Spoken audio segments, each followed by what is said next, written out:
There are a number of different reasons why you may be looking to move home, whether it be due to relocation for work, a growing family looking to upsize, or even a potential downsize. However, with new experiences and a new property, there's many new questions that may not have been asked before. Today I'm joined by Lizzie from the Mortgage Advice Bureau with over 13 years of experience, and there's no one better qualified to answer these questions. So Lizzie, welcome. I've got a few questions prepared for us today, so I'll just start here.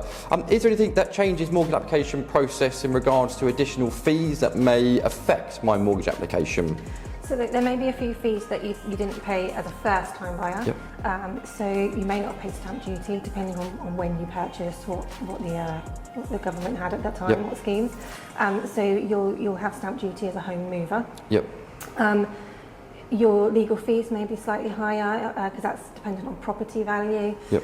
And you may have estate agents fees if you're selling, which Yep, you obviously wouldn't have paid as a first-time buyer. So in terms of mortgages, much the same, yep, but it's all the other fees. Yep, absolutely. No, that's perfect. Is it easier for me to get a larger mortgage given the fact I've had previous experience with repayments before, or?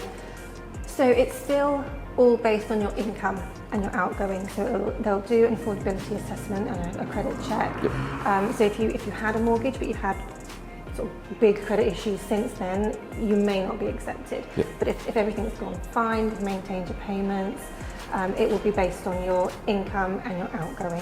Okay, perfect. And can I transfer my current mortgage to a new property? Is there a certain timeline I can do that within, or? So that's dependent on the individual lenders, depending on which lender you're with, but the majority of them you can. So it's what we call porting.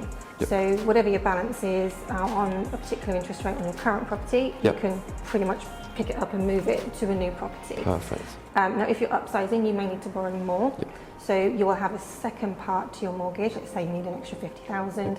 That will be on whatever the interest rates are on the day that you apply. So you'll have two parts to your mortgage, the yep, original on the original rate, and then the second part, the top up, for the with the current interest rates. Yep. There's things we can do to match them up later down the road, yep, because it can be a little bit confusing. And would they both need to be with the same lender? Or? Yes, Yep. yes, they have to be with the same lender. Yep.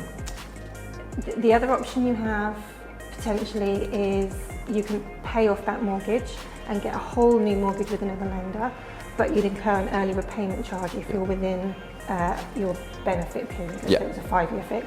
If you're within that 5 years, you'll have early repayment charges. So yep, my job is to see if there's better rates out there. Is it worth you paying that early repayment charge, yep, and getting a new lower rate, or is it worth you porting that mortgage and topping it up with that lender?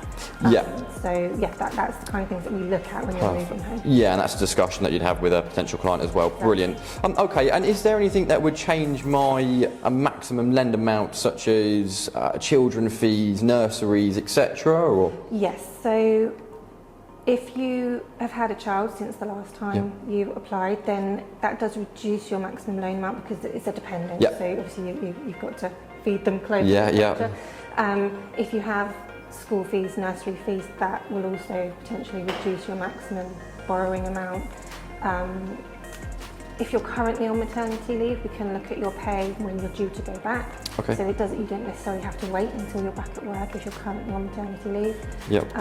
But yeah, those things will have an impact on your affordability. Okay, perfect. And can I use my current home's equity to cover additional costs and reduce monthly payments? Yeah, so whatever your, let's say you have £50,000 equity, you could keep back, say 10, 20,000 to cover your stamp duty, legal fees, that kind of thing, as long as it all fits with the purchase of the new property. So as long as you can borrow the difference on the new property, and there's enough equity to keep back and still enough to put down as a further deposit, then yes, you can do that. Yeah, and how does it work if I was to downsize to a property in less value? I still had a mortgage on my current property but wanted a slightly lesser mortgage on a newer property. How would that work? So if you're not tied into a deal, then not a problem. You can just, once the completion goes through, let's say you bought a house for 50 grand less, you would be transferred that 50,000 from your solicitor. You can then use that to pay down your mortgage, reduce down your mortgage. If you were tied into a deal, you would have an early repayment charge. Most lenders let you overpay up to 10% of your outstanding balance. So if you're making a lump sum deduction of more than that, you would have a penalty, or you can just keep it back until your current deal period ends. Yep. And make a large overpayment then. Perfect. So again, it's something you can discuss with us. Okay. Yeah, brilliant. And there's a number of different first-time buyer schemes like Help to Buy and all these other bits and bobs out there. Is there anything that would restrict them on the mortgage application and lender side of things, or? It's not really anything for home movers. Okay. Some new builds do still have incentives, even if you're not a first-time buyer, builder incentives, cashback, things like that. Yep. But in general, there's not really any special deals, unfortunately, for home movers. The other thing to consider that is an option with home moving is a let to buy. Yep. So you could potentially let out your property, take some equity out of that and put that down as a deposit on a new property, so you then got a buy to let that's bringing in income for you as well.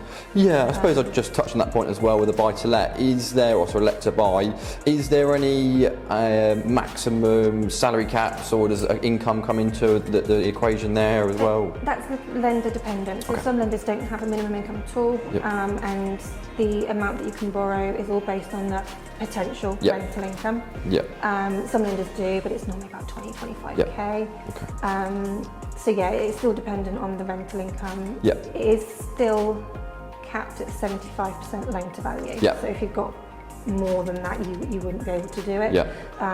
But yeah, it's definitely an option that a lot of people are exploring now. Perfect. Okay, well, brilliant. I think we've covered a lot of points. I've got many more questions, but I don't want to keep you all day as well. So if you guys at home would like to find out a little bit more about the mortgage side of things, then get in touch with the details to follow, and Lizzie will be happy to help.